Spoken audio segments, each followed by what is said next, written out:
السلام عليكم ورحمة الله وبركاته. الحمد لله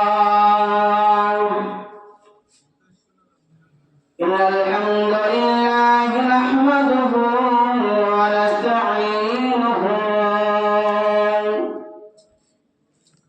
ونستغفره ونؤمن به ونتوكل عليه ونعوذ بالله من شرور أنفسنا ومن سيئات أعمالنا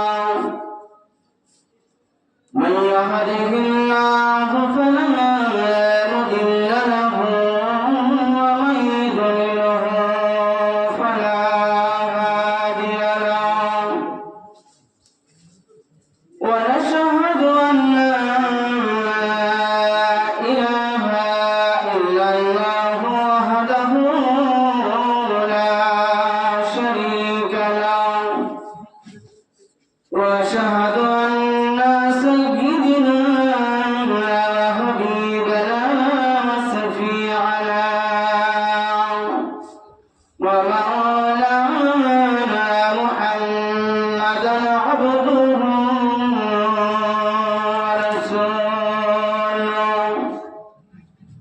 الذي أرسله بالحق بشيرا ونذيرا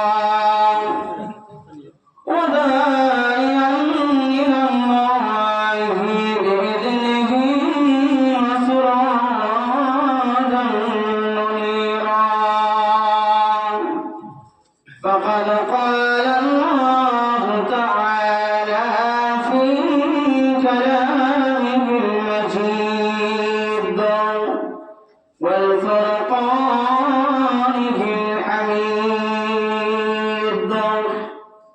أعوذ بالله من الشيطان الرجيم بسم الله الرحمن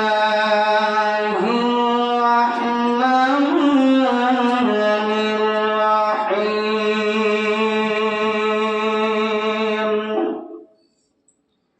يا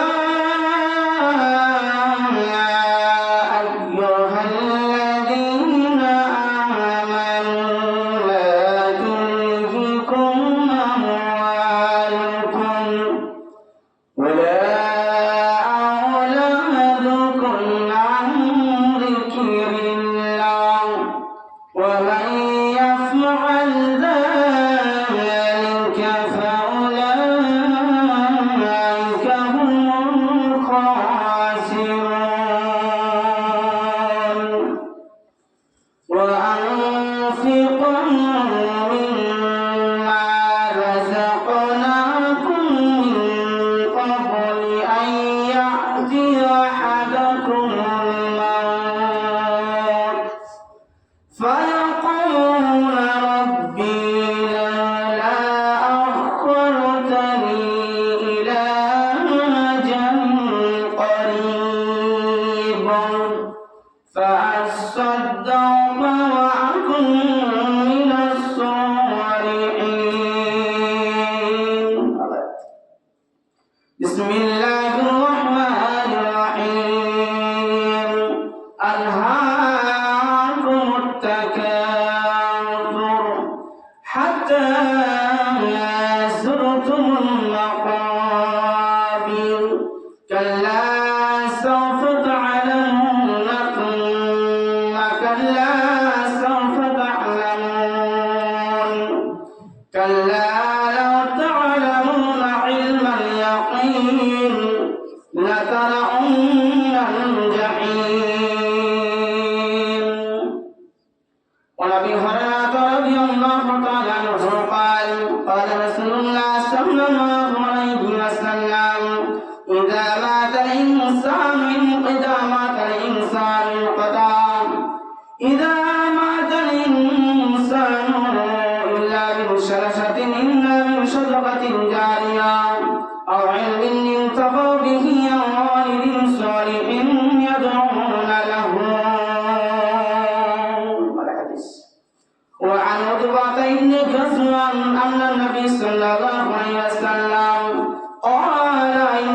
مسخرات نذيرة سوقا من شفر جهنم فتهوي فيها 70 عاما ما تبدين قرارها. الحديث سجيه বুঝিয়ে দে মোরে সজনী তোরা সজিয়ে বুঝিয়ে দে মোরে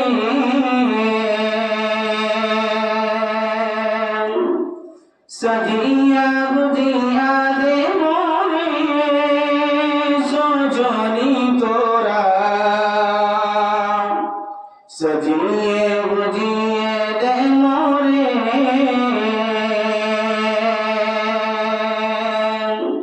বড়ই পাতা গরম জলে সোয়া মশারির তলে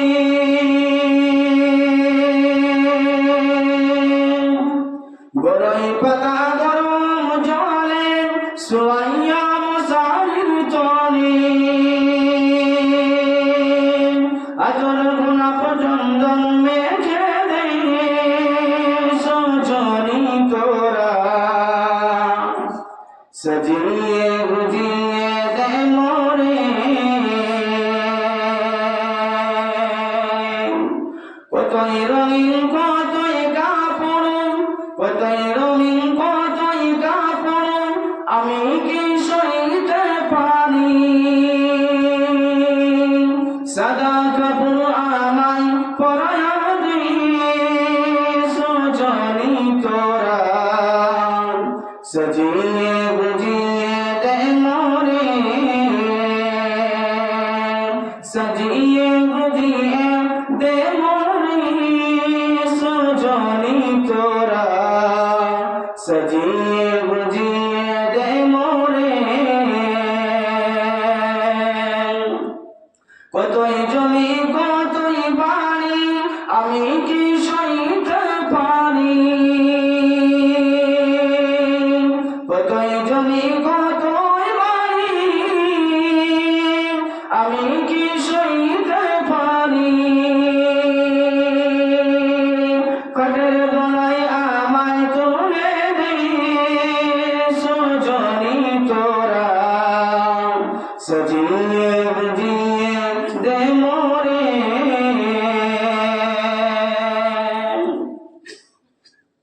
উপস্থিত আজকে সভা যোগ্যতম সভাপতি সাহেব সামনে বসে থাকা ছোট বড় ভাই সকল ইসলাম দরদি পর্দা আলে মা ও বোনেরা সমস্ত প্রশংসা সমস্ত গুণগান সেই মহারূপের আলামের জন্য যিনি আজকে আমাদেরকে সুন্দর একটা আবহাওয়ায় হাদিস এবং কোরআনের বাণী শোনার এবং আমাদেরকে বলার এনায়েত বা তৌফিক দান করেছেন। সেই মহারূপের আলামের প্রশংসা তারিফ ও গুণগান আমরা শেষ করতে পারবো না এবং শেষ করাও যাবে না। তা সকলে একই সুরে একের বাক্যে বলে থেকে আলহামদুলিল্লাহ। তারপরে ধর্মের গুরু পরমেশ্বর আমার আপনার নবী সারা বিশ্বের নবী জনাব রাসূলুল্লাহ সাল্লাল্লাহু আলাইহি ওয়াসাল্লামের উপর লক্ষ লক্ষ কোটি কোটি দরুদ ও সালাম বর্ষিত হোক। সকলে বলে আল্লাহুম্মা সাল্লি আলাইহি আল্লাহুম্মা বারিক আলাইহি। পবিত্র কোরআন থেকে একটি আয়াত পেশ করেছি এবং একটি সূরা এবং দুটি হাদিস পেশ করেছি এবং হাদিস এবং কোরআনকে সম্মুখে আজকের আলোচনায় কি করব তৌফিক ইল্লা বিল্লাহি সাল্লাহুল আজিজ। সম্মানিত দিনী ভাই পর্দা আলে মা ও বোনেরা, অনেকক্ষণ মাগরিবের পর হইতে এখন পর্যন্ত আপনারা যথেষ্ট হাদিস কোরআন শুনলেন। আমি তখন বসেছিলাম, শুনলাম যথেষ্ট। যিনারা হাদিস কোরআন দিয়ে যেভাবে আপনাদের বুঝিয়েছেন আলহামদুলিল্লাহ, এর প্রতি যদি আপনারা আমল করেন এর জন্যই জান্নাত যাওয়ার জন্য যথেষ্ট। কিন্তু আমরা শুনি বেশি, আমল করি কম। যাই হোক, পবিত্র কোরআন থেকে আয়াত পেশ করেছি এবং এই নায়ের যে জলসা শুধুমাত্র একটা উদ্দেশ্য ছিল মসজিদ। এই মসজিদকে কেন্দ্র রেখে আজকে মসজিদের উন্নয়নের জন্য আজকে এই নায়ের ব্যবস্থা করা হয়েছে। তো আপনাদেরকে ভাবতে হবে মসজিদ মানে হচ্ছে আল্লাহর ঘর। পৃথিবীর মধ্যে সবচাইতে শ্রেষ্ঠ জায়গা, শ্রেষ্ঠ স্থান হচ্ছে মসজিদ। কোন মানুষকে যদি জান্নাতের সার্টিফিকেট তৈরি করতে হয় তাহলে ওই মানুষকে মসজিদ থেকে জান্নাতের সার্টিফিকেট তৈরি করতে হবে। একটা উদাহরণ দিচ্ছি। এখন যদি আমি মনে করি হজে যাব, তাহলে আমাকে পাসপোর্ট করতে হবে। আমি যদি সৌদি আরব যাই, আমি যদি কাতার যাই, কুয়েত যাই, যেখানেই যাই না কেন, ইন্ডিয়ার বাইরে আমাকে পাসপোর্ট করতে হবে। আর পাসপোর্ট করার জন্য আমাকে কাগজ ফর্ম ফিল আপ করতে হবে, ডকুমেন্টস লাগে, এমনকি আমাকে পাসপোর্ট অফিসে যেতে হবে। হবে কেন বলুন? তাহলে ইন্ডিয়ার বাইরে যদি আমাকে যেতে হয়, প্রথমত পাসপোর্ট তৈরি করতে হবে। আর পাসপোর্ট তৈরি করার জন্য আমাকে পাসপোর্ট অফিসে যেতে হবে, নচেৎ পাসপোর্ট আপনার হবে না। কোন মানুষ যদি জান্নাত যেতে চায়, সেই মানুষকে জান্নাত যদি কিনতে চায়, জান্নাতের যদি সার্টিফিকেট তৈরি করতে হয়, তাহলে সেই মানুষকে, পুরুষ নারী উভয়কে, জান্নাত থেকে জান্নাতের সার্টিফিকেট তৈরি করতে হবে। মসজিদ বিচ্ছিন্ন মানুষ জান্নাত যেতে পারে না। অতএব সেই মসজিদের জন্য আজকে এত ব্যবস্থা। আমি মনে করি মাগরিবের পর হতে এখনো পর্যন্ত আমি যেটা দেখলাম, মানে আশ্চর্য ব্যাপার। এটা যদি একটা গানের মাহফিল হতো, মানুষকে জায়গা দেওয়া হতো না। যদি একটা গানের মাহফিল দেওয়া হতো, মানুষকে জায়গা দেওয়া হতো না। শুধুমাত্র কোরআন এবং হাদিস শোনানোর জন্য আর এই মসজিদের জন্য, কিছু উন্নয়নের জন্য, কাজের জন্য এই বক্তাটাকে ডাকা হয়েছে 4 জনকে, শুধুমাত্র হাদিস এবং কোরআন শোনানোর জন্য। সে মাগরিব থেকে এখনো পর্যন্ত দেখছি 20 থেকে 30 জন। শুধুমাত্র যদি মসজিদে যদি সমাজের মানুষ আছে, মোটামুটি 3 থেকে 4 কাটা মানুষ হয় জুমাতে, ভাই কে হয় না? সেগুলো নাই। মানে কোরআন এবং হাদিস তারা শুনতে চায় না। খতামাল্লাহু কুলুবিহিম ওয়া আলা সামিহিম ওয়া আলা আবসারিহিম। নবী আপনি যতই বলেন না কেন, ওদের কানে অন্তরে মোহর মেরে দিয়েছি, তারা তো বললেও তারা শুনতে পাবে না। সেটাই হচ্ছে আজকে, সেটাই হচ্ছে। সম্মানিত ভাই, আমি কয়েকটি কথা বলবো আপনার জন্য, পরকাল ভালো হবে ইনশাআল্লাহ। কয়েকটা কথার মধ্যে পবিত্র কোরআন আল্লাহুল আলামিন সূরা মুনাফিকুন সূরা নাম্বার 63 তিনি বলেছেন 9 নম্বর আয়াতে কি বলেছেন? ইয়া আইয়ুহাল্লাযিনা আমানু হে বিশ্বাসী ইমানদারগণ, লা তুলহিকুম আমওয়ালুকুম ওয়ালা আওলাদুকুম আন যিকরিল্লাহ ওয়া মান ইয়াফআল যালিকা ফাউলাইকা হুমুল খাসিরুন। আল্লাহ বলছেন, হে বিশ্বাসী ইমানদারগণ, ইয়া আইয়ুহাল্লাযিনা আমানু হে বিশ্বাসী ইমানদারগণ, লা তুলহিকুম আমওয়ালুকুম ওয়ালা আওলাদুকুম আন যিকরিল্লাহ। তোমরা জানো ধন সম্পদ, সন্তান সন্ততি নিয়ে, তোমরা জানো পরিবার নিয়ে, তোমরা জানো আন যিকরিল্লাহ, তোমরা জানো আমার জিকির আজকারে ভুলে যেও না, তোমরা জানো আমাকে স্মরণ করতে ভুলে যেও না। মা বোনেরা মনোযোগ দিয়ে শুনবেন। আল্লাহ বলছেন যে হে ইমানদারগণ, বিশ্বাসীগণ, তোমরা জানো ধন সম্পদ, সন্তান সন্ততি, পরিবার, টাকা পয়সা, বাড়ি ঘর, এই নিয়ে যেন আন যিকরিল্লাহ, আমাকে স্মরণ করতে, আমাকে জিকির করতে তোমরা যেন ভুলে যেও না। আমাকে স্মরণ করতে ভুলে যাও মানে আল্লাহর যতগুলো কোরআন এবং হাদিসে আদেশ করা হয়েছে, হুকুম করা হয়েছে, নির্দেশ দেওয়া হয়েছে, সেইগুলোকে এক কথা মেনে নেওয়া, জিকির আজকার। তো এখানে বলছেন যে তোমরা যেন ধন সম্পদ, সন্তান সন্ততি, পরিবার, এই নিয়ে যেন তোমরা আমাকে ডাকতে ভুলে যেও না এবং আমাকে স্মরণ করতে ভুলে যেও না। আর যারা এই নিয়ে যারা আমাকে ভুলে যায়, আমাকে ডাকতে ভুলে যায়, আমাকে ইবাদত, আমার স্মরণ করতে ভুলে যায়, আল্লাহ বলছেন ফাউলাইকা হুমুল খাসিরুন। যারা মানধন, সন্তান সন্ততি পেয়ে যারা আমাকে ডাকতে ভুলে গেল, মসজিদ যেতে ভুলে গেল, এমনকি আমাকে স্মরণ করতে ভুলে গেল, আল্লাহ নিজে বলছেন ফাউলাইকা হুমুল খাসিরুন। আর এরাই হলো ক্ষতিগ্রস্ত, যার কারণে তারা দুনিয়াতে এতই ব্যস্ত, সন্তান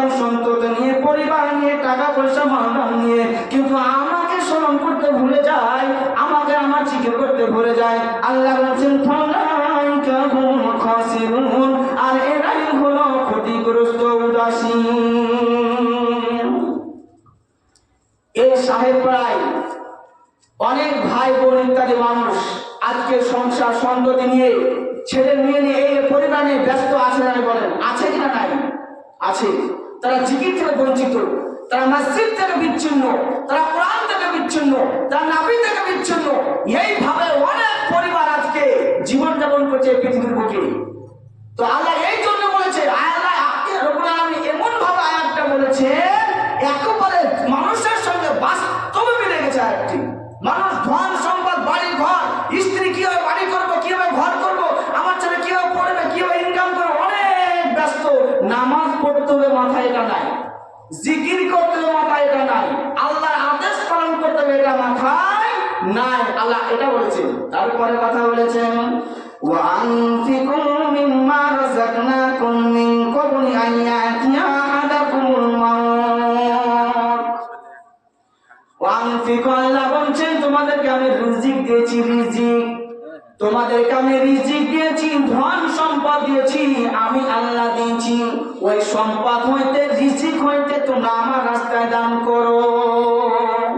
যে সম্পদ, যে মাল, ধন, রিজিক আল্লাহ আপনাকে আমাকে দিয়েছে, তিনি আল্লাহ, সেই আল্লাহ আপনাকে আমাকে রিজিক সম্পদ আপনাকে আমাকে দিয়েছে।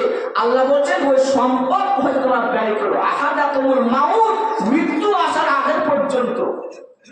যেদিন মৃত্যু চলে আসবে সেদিন কোনো সুযোগ থাকবে না, কোনো সুযোগ থাকবে না। আল্লাহ এই জন্য বলছেন মৃত্যু আসার আগে পর্যন্ত তোমাকে যে রিজিক দিয়েছি, ধন সম্পদ দিয়েছি, এই ধন সম্পদ হইতে তোমরা আমার রাস্তায় বিলি করো। আল্লাহ বলছেন যেদিন মানুষ মৃত্যুবরণ হবে, দুনিয়া ছেড়ে চলে যাবে, সেই মানুষ বলবে আল্লাহ পৃথিবীতে আমাকে আবার পাঠানো হোক। তারা বলবে আল্লাহ আমি পৃথিবীতে যে সাদকা করব, আমার মাল ধন আছে আমি দান করব, এবং আমি কি করব, আমি আল্লাহ বলছেন যে আমি সৎ কর্মশীল ভালো মানুষে আবারও ফিরব, কিন্তু সেই সময় আল্লাহ আর মানুষকে দিবেন না। বন্ধুগণ, ভাইরা আমার, উদ্দেশ্য তো এটাই। এই যে মসজিদ আল্লাহর ঘর, এই মসজিদ এমন একটি জায়গা যেখানে 5 ওয়াক্ত নামাজ পড়ে মানুষ জিকির আজকার করে, তাসবিহ তাহলিল করে। এই মসজিদের জন্য আজকে জালসা। বিশ্বনবী সাল্লাল্লাহু আলাইহি ওয়াসাল্লাম বলেছেন মান বানা লিল্লাহিল মাসজিদান বানাল্লাহু লাহু বাইতান ফিল জান্নাহ। যে ব্যক্তি মসজিদ নির্মাণের জন্য অর্থ সম্পদ মিলিয়ে দিল, আল্লাহ নিজে বলছেন সেই ব্যক্তির জন্য আমি আল্লাহ জান্নাতের ঘর নির্মাণ করব। সুবহানাল্লাহ। আরে টাকা মসজিদে দিবে না, কোথায় দিবে? টাকা তো মসজিদে দিতে হবে, টাকা তো আল্লাহ দিয়েছে, আল্লাহ রাস্তায় দিতে হবে। নচেত টাকা কি করবে? আজকে মানুষ টাকা পয়সা, অনেক মানুষের টাকা পয়সা আলহামদুলিল্লাহ আজ থেকে 30, 20, 50 বছর পূর্বে মানুষ খেতে পেত না। মানুষ খাবার জন্য, শুধুমাত্র খাবার জন্য মানুষের বাড়ি রাখাল থাকতো, চাকর তৈরি করতে, শুধু পেটের মতো খাবার মতো। এখন আলহামদুলিল্লাহ এমন একটি জামানা এসে খাবারের কোনো অসুবিধা নাই, মানুষের টাকার কোনো অসুবিধা নাই। তো আল্লাহ নিজে বলছে যে যে ব্যক্তি মসজিদের জন্য যে মসজিদ নির্মাণের জন্য টাকা পয়সা দান করবে, অর্থ সম্পদ বিলি করবে, আল্লাহ নিজে বলছেন ওই ব্যক্তির জন্য জান্নাতের ঘর নির্মাণ করবে। সুবহানাল্লাহ। যত বড় মানুষ বসে আছে আমরা শুধুমাত্র 2টি কাজ, এই মসজিদ নির্মাণ করেছে আমরা শুধুমাত্র 2টি কাজ। যতগুলো নারী মা বোন আমার বসে আছেন শুধুমাত্র 2টি কাজ। একটা হচ্ছে জান্নাতের আশা, আর একটা হচ্ছে জাহান্নাম থেকে বাঁচা। এই 2টি বিনা পৃথিবী চলছে। ভালো করে লক্ষ্য করুন, জান্নাতের আশা, এর জন্য মায়ের, এর জন্য আলেম ওলামা, এর জন্য আপনারা বসে আছেন, এর জন্য মসজিদ, সমস্ত কিছু। আর একটা হচ্ছে জাহান্নাম থেকে বাঁচা। এই 2টো কাজ মাথা রাখতে হবে। সম্মানিত ভাই, আল্লাহ রাব্বুল আলামিন শুধু এইভাবে বলেননি, তিনি পবিত্র কোরআনে আরো অনেক জায়গায় এইভাবে বুঝিয়েছেন। তিনি বলেছেন যে সূরা তাকাসুরে বিসমিল্লাহির রহমানির রহিম আলহাকুমুত তাকাসুর হাত্তা যুরতুমুল মাকাবির। আল্লাহ বলছেন যে আলহাকুমুত তাকাসুর হাত্তা যুরতুমুল মাকাবির। আল্লাহ বলছেন যে আলহাকুমুত তাকাসুর, যে তোমাকে মালের প্রাচুর্য তোমাকে পাগল করে রেখেছে, হাত্তা যুরতুমুল মাকাবির, যেই দিন তুমি কবরে যাবে সেই দিন তোমার চক্ষু খুলবে। একটা উদাহরণ দেব, এই সূরাটা পুরোটাই ঢুকবে না। একটা উদাহরণ দেব, এটা আপনার সাহেবপাড়া গ্রাম। এই সাহেবপাড়া গ্রাম আপনার এখানে ধরেন একটা কালভেট করার জন্য, রাস্তার উপর পানি যাওয়ার জন্য একটা কালভেট করার জন্য মোটামুটি 20 ফুট আপনার খনন করা হয়েছে। এখন 20 ফুট যখন খনন করা হয়েছে কালভেট করার জন্য, তাহলে সাইড দিয়ে রাস্তা বের করে দিয়েছে যাতে মানুষ সাইড দিয়ে যাতায়াত করতে পারে। উদাহরণটা ভালো শুনবেন, সাইড দিয়ে যাতে মানুষ যাতায়াত করতে পারে সেজন্য রাস্তা করে দিয়েছে। আর কালভেটের জন্য আপনার খনন করেছেন তো 20 ফুট। 2 মাস কাজ চলছে, 2 মাস মানে আপনার 60 দিন। আর এই ভিতর গ্রাম, এই গ্রামের 3 মাস্টার চাকরি করে খিদুরপুর আপনার হাই স্কুলে, তারা প্রত্যেক দিন 10টার সময় যায়, একবার দেখে যায়, সাইড দিয়ে বেরিয়ে যায় যেখানে কালভেট করা হচ্ছে, আবার 4টার দিকে ফিরে আবার দেখে। দিনে 2 বার যদি দেখে তাহলে 2 মাসে কবার দেখবে 120 বার। তাহলে জায়গাটা চিনতে ওদের ভুল নাই, ওরা জানে যে এখানে একটা কালভেট তৈরি হচ্ছে। এখন আপনার খিদুরপুর একটা জালসা দিয়েছে, 3 মাস্টার মশাই বলছে চলো যাই, জালসাটা শুনে আসি। 3 মাস্টার মশাই যখন একজন বলছে গাড়ি নিয়ে যাই, আরেকজন বলছে শীতের সময় হেঁটেই চলো, 3 জন গল্প করতে চলে যাবো। 3 জন মাস্টার মশাই একইভাবে বেরিয়ে হাঁটতে হাঁটতে চলে গেল। আবার সে কালভেটটা দেখলো, তাহলে কবার দেখলো 61 বার। 2 বারকে দেখলো, আবার যাওয়ার সময় দেখলো, দেখে আবার সাইড দিয়ে বেরিয়ে গেল। তাহলে জায়গাটা কিন্তু চিনতে ভুল নাই ওদের। যখন খিদুরপুরে জালসার প্যান্ডেলে ঢুকলো, জালসা শুনলো রাত 1টা বাজে। জালসা শোনার পর 3 বন্ধু প্যান্ডেল থেকে বেরিয়ে তারা শুরু করলো আসতে বাড়ি আসার জন্য। 3 বন্ধু যখন প্যান্ডেল থেকে বেরিয়ে হলো জালসার, এক বন্ধু বলছে ভাই আমার ব্যাংকে এত টাকা আছে, লক্ষ টাকা আছে। আর একজন বলছে ভাই আমি কাকা বাগানে হাই রোডের পাশে জায়গা কিনলাম।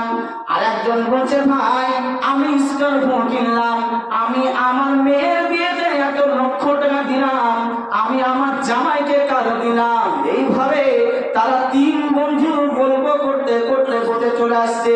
আর যেইখানে সাপোটায় যেখানে কালভেট করা হয়েছে, এইখানে ঢালাই দেওয়ার জন্য তারা লম্বা লম্বা রডকে বার করে রেখেছে।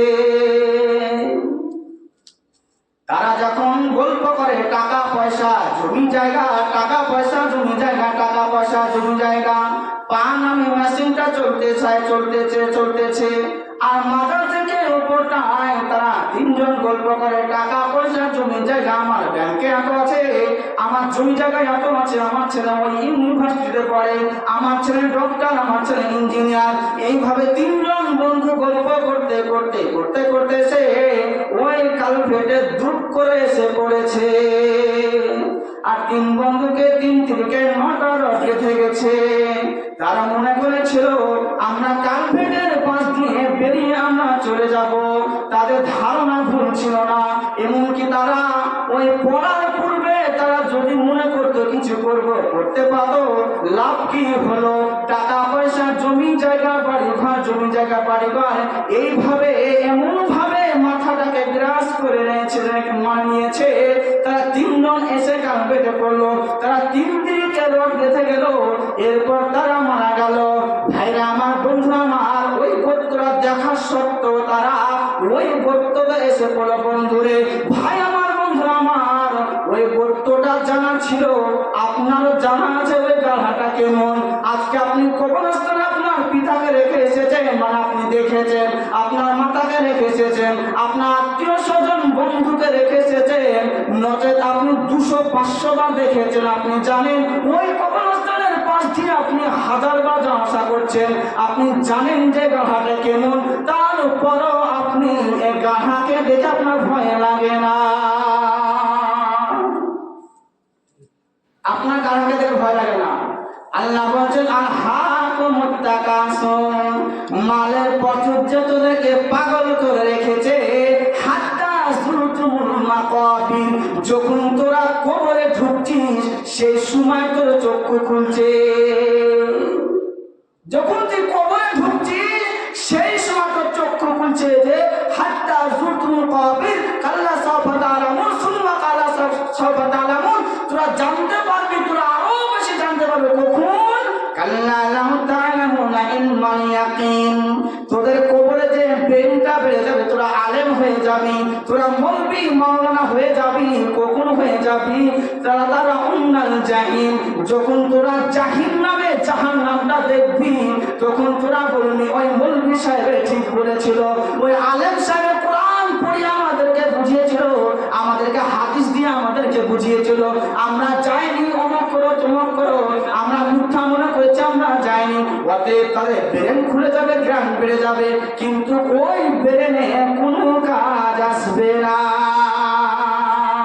ভাই আসবে?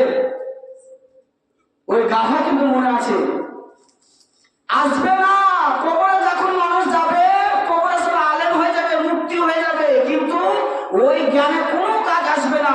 সেই জন্য আল্লাহ বললেন যে এই কবর এমন একটি জায়গা, কবরে যখন যাবে মানুষ বুঝতে পারবে। একটা উদাহরণ দিন, একটি ব্যাঙ একটা সাপ নদীর কিনারায়, ব্যাঙ বলছে সাপ, ভাই তোমার যাওয়া খুব সুন্দর লাগে আমার, কিন্তু তুমি যে খুব আঁকা বাঁকা করে যাও এটাই খারাপ লাগে, তুমি সোজা হয়ে যাও না। সাপ বলছে হ্যাঁ আমাকে এ কথা বলছিস? তারা তো হয়েছে। সাপ তখন ব্যাঙকে ফুস করে কামড়ে গেছে, আর ব্যাঙ টুক করে লাফ মাসে পানিতে। আরেকজন ওখানে রাখা ছিল, বড় লাঠি হাতে, আরে সাপ আওয়াজ পেয়েছে, মাথায় মেরেছে, মারা গেল। মারার পরে সাপটাকে সাপ করে সোজা করে রেখে দিয়েছে।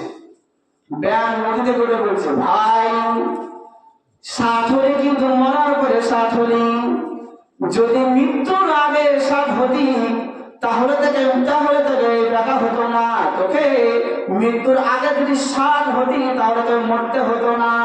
ষাট হলি কিন্তু মরার পরে হলি, যার কারণে কোনো কাজে আসবে না। ভাইরা আমার, বন্ধুরা আমার, আপনাকে বুঝাতে চাইছি আলেম ওলামা মুফতি মাওলানা মানুষকে হাদিস কোরআন দিয়ে দলিল দিয়ে বুঝায়। প্রত্যেকটি জুমায়, এক বছরের জুমা খুতবা হয় 52টা খুতবা, 365 দিনের মসজিদে ইমাম সাহেব 52টা খুতবা দেয়। এই 52টা খুতবাতে হাদিস কোরআন মানুষকে যথেষ্ট বুঝায়। মানুষ বেকা হয়ে চলে, মানুষ কোনোদিন সোজা হয়ে চলতে পারে না। ওই মানুষ যখন দুনিয়া ছেড়ে চলে যাবে, যখন কবরে সার করে শুনে দেওয়া হবে, সেই দিন মানুষ বুঝতে পারবে।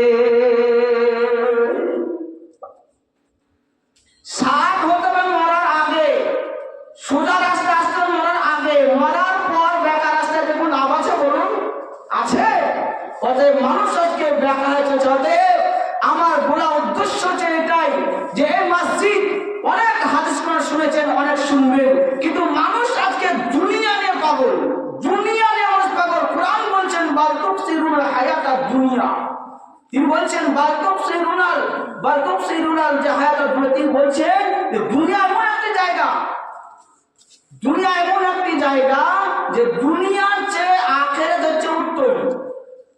আখিরাত হচ্ছে উত্তম। আমরা দুনিয়া নিয়ে পাগল, দুনিয়া নিয়ে মানুষ পাগল। আল্লাহ বলছেন যে দুনিয়া এমন একটি জায়গা, দুনিয়ায় কিছুই না, দুনিয়ার চেয়ে সামান্য কিছু, আর মানুষ দুনিয়াকে প্রাধান্য দিচ্ছে।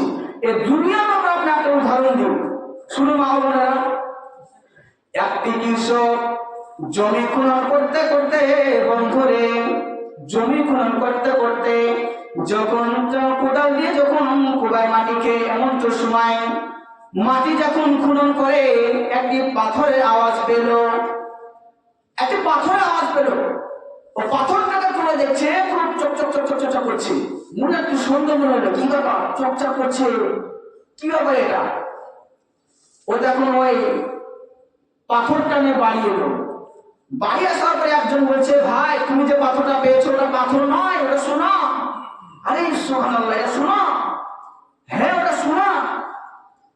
ওই কৃষক দেখুন ওই সোনাটা নিয়ে চলে গেছে আপনার রাজার কাছে।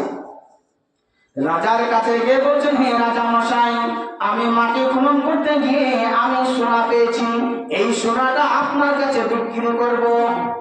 রাজা মশাই বলছেন, ঠিক আছে, তুমি এর বিনিময়ে তুমি কি নিতে চাও বলো। তিনি বলছেন, আপনি যেটা বলবেন সেটাই করবো আমি। রাজা মশাই বলল, হে কৃষক, আমার বিরাট একটা গোডাউন আছে, আমার গোডাউন বড় গোডাউন, তুমি সকাল 6টা থেকে সন্ধ্যা পর্যন্ত তুমি যা কিছু বয়ে নিয়ে যাবে তোমার, তুমি সকাল থেকে সন্ধ্যা পর্যন্ত তুমি ওই গোডাউন থেকে যে মালগুলো তুমি নিয়ে যাবে সেইগুলো তোমার হয়ে যাবে সোনার বিনিময়ে। কৃষক করলো কি, সকালবেলা চলে গেল, বিরাট গোডাউন, প্রজারা আপনার গোডাউনে গেট খুলে দিল। গেট যখন খুলে দিল, কৃষক যখন গোডাউনে প্রবেশ করলো, এত মাল সোনার খাট পালং সবই কিছু সোনার। কৃষক অনেক আনন্দিত হয়ে বলছে, আজকে আমি এই খাট পালং যা কিছু আছে সোনার, আমি সবকিছু নিয়ে নিয়ে যাব। ওই কৃষক প্রবেশ করে আস্তে আস্তে ভিতর দিকে, ও যাকে ভাবে যে সামনের দিকে আরো ভালো কিছু আছে মনে হয়, আরো সামনে আরো ভালো কিছু আছে মনে হয়। এইভাবে যেতে যেতে যেতে যেতে বেলা 12টা বেজে গেল, তবুও গোডাউনে মাল দেখা শেষ হলো না। এইভাবে যেতে যেতে আপনার 3টা বেজে গেল, তবুও গোডাউনে মাল দেখা শেষ হলো না। যখন সামনের দিকে এগিয়ে দেখে একটি খুবই সুন্দর সোনার খাট, ও চিন্তা করলো অনেক দেরি হয়ে গেল, আমি মাল কখন বহন করব। ও ভাবলো আমি এই খাটটা সোনার নিয়ে যাব, এই সোনার খাটটা নিয়ে যাবো। তাহলে খাট তো সোনার নিয়ে যাবো, তো দেখি শুয়ে দেখি কেমন লাগে। যখনই কৃষক খাটের উপরে শুয়ে দেখলো, আর যখনই শুয়েছে খাটের উপরে, আপনার ঘুম চলে এসেছে, নিদ্রা চলে এসেছে। আর সন্ধ্যা 6টা বেজে গেছে। রাজার প্রধান এসে বলছে, ভাইজান, হে কৃষক, তোমাকে রাজা মশাই সকাল থেকে সন্ধ্যা পর্যন্ত তোমাকে বলেছিল গোডাউনে মাল তুমি বহন করো, কিন্তু তোমার সময় শেষ হয়ে গেছে, তুমি গোডাউন থেকে বেরিয়ে চলে যাও। যখন প্রধান এসে এই কথা বলতে লাগলো, সেই সময় কৃষক বলছে যে ঘুম থেকে উঠে বলছে, হায় হায় কি করলাম, আমি সকাল 6টা থেকে যদি সন্ধ্যা পর্যন্ত মালকে বহন করতাম, তাহলে আমি আপাতত অনেক মাল নিয়ে যেতাম। আমি দেখতে দেখতে দেখতে দেখতে এমনকি বাকি সময় ঘুমিয়ে আমি দিনটা পার করে দিলাম।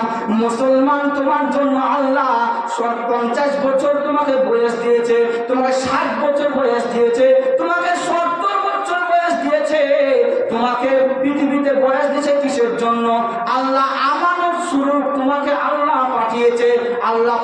তুমি নামাজের নেকি নিয়ে এসেছো, তুমি নামাজের নেকি নিয়ে এসো, তুমি রমজানের রোজা মাসের নেকি নিয়ে আসো, তুমি হজের নেকি নিয়ে আসো, তুমি দান খায়রাতের নেকি নিয়ে আসো। আল্লাহ আমানত স্বরূপ পৃথিবীর বুকে মানুষকে পাঠিয়েছে, কিন্তু মানুষ ঘুমিয়ে ঘুমিয়ে ঘুমিয়ে ঘুমিয়ে ইবাদত থেকে বঞ্চিত হয়ে ঘুমিয়ে ঘুমিয়ে তাকে সময়টা পার করে দিচ্ছে। বলে ঠিক কিনা? আজকে মানুষ কোরআন হাদিস থেকে অনেক বঞ্চিত।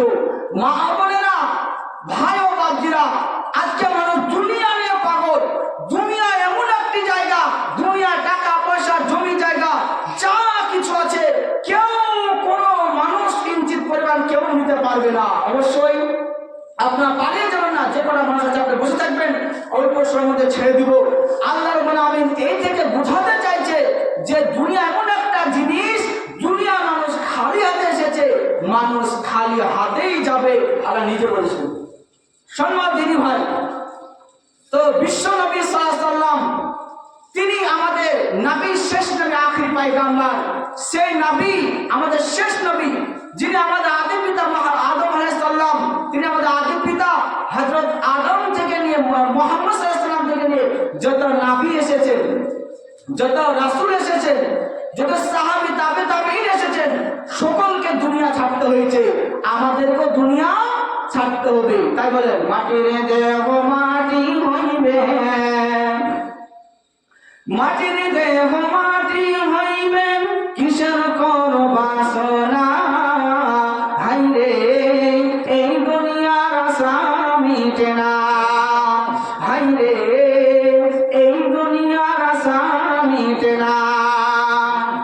জীবন জানা কোন ভিয়া যাইবে, জীবন জানা কোন ভিয়া যাইবে, তবু আশা মিটে না ভাই রে, এই দুনিয়ার আশা মিটে না ভাই রে, এই দুনিয়ার আশা মিটে না।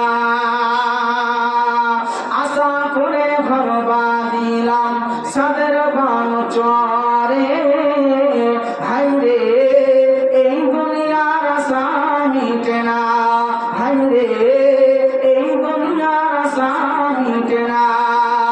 কত মানুষ এসেছিল এই দুনিয়া করে, একে একে চলে গেল সব কিছু ফেলে।